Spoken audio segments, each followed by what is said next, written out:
What happened? Day 2, Bass Pro Tour on Douglas Lake. Welcome back to the channel, welcome back to the vlog. Hopefully this isn't too dark. Day 2, Bass Pro Tour, Major League Fishing, Douglas Lake, Stage 5. Killed it. It's another day. It didn't start off on fire like it did yesterday, but when it was all said and done, the cream rose to the top.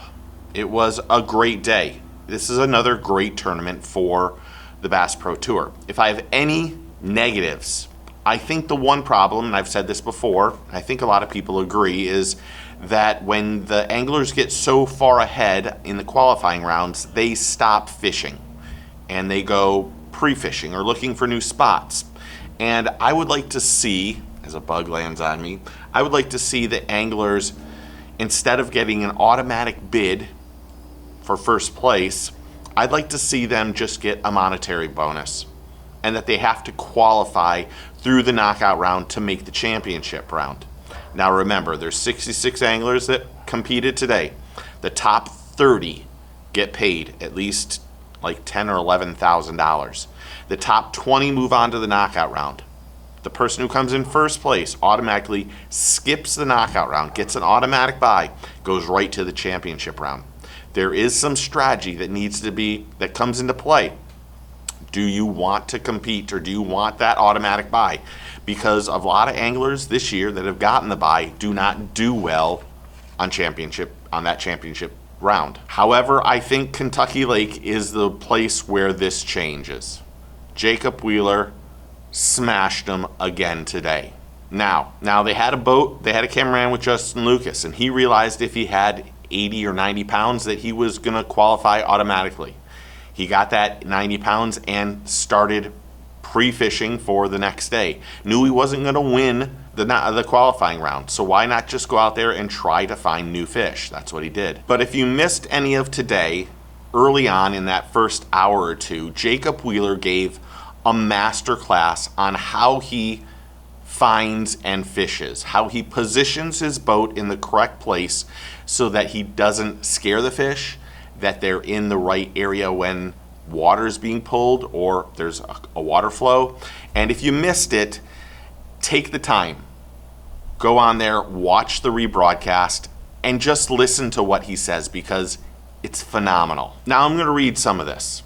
Major League Fishing, the Bass Pro Tour, keeps track of all forward-facing sonar and non-forward-facing sonar bass caught. It's part of what the marshals are doing. They keep track of 3 things. They have 3 categories. They have one that's called forward-facing sonar on. This is when the fish is caught during the angler's forward-facing sonar period. They also have a second category to that, which is called forward-facing sonar on and used, meaning the fish was caught during their forward-facing sonar period and they used it to catch that fish. And then they have, of course, if fish were caught without forward-facing sonar. These are the 3 categories on how Major League Fishing is tracking what is caught. Day 1, this is exact stats. Category 1, fish on, 315 for 749 pounds and 12 ounces. Category 2, where it's on and it's being used and they caught it, 294 fish for 698 pounds, 15 ounces. Category 3, where the forward-facing sonar is completely off for day 1.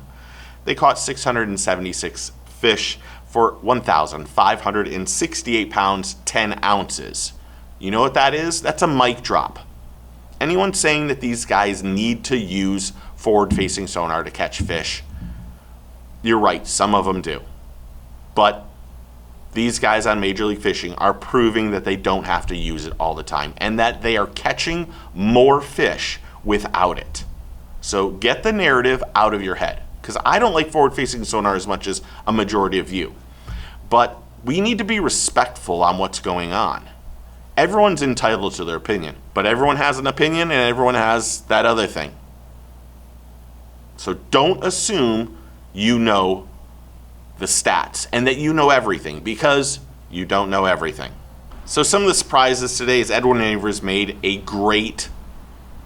great day. I think he made the money cut. and there was a couple anglers that didn't use forward-facing sonar at all. We're seeing this trend happen in every tournament. While it might only be a few, there's several anglers who have decided not to use the technology, and it's wonderful to see. It's also wonderful that they have 2 periods without it and 1 period with it. And that Jacob Wheeler, again, he made it to the final round. Nick Hatfield had an amazing day with over 60 pounds of fish too. But the top 20 anglers moving into the knockout round were Wheeler, Neal, Wall, Hatfield, Burge, Lawrence, Lucas, Cooper, Miller, Wiggins, Floyd, Hunter, Rose, Avina, Montgomery, Jones Jr., Sheffield, Cannell, Jones, and Brent Ayler made the push to get in there in the last minute. And it was another fantastic day for the BPT. What did you think? Who's going to make it into the championship round out of those 20? Comment below and tell me what you think. Thanks to all the new subscribers and members, and even the annoying people that think they know everything. I really do still appreciate your comments. It's good to learn from y'all, and I appreciate everybody that's on here. I really do. We got to be respectful, though. That's the whole thing. If you're not respectful, I'm not going to be respectful back. Just know that. But comment below and tell me what you think. Remember, take a kid fishing, tight lines, cheers, and get your fish on.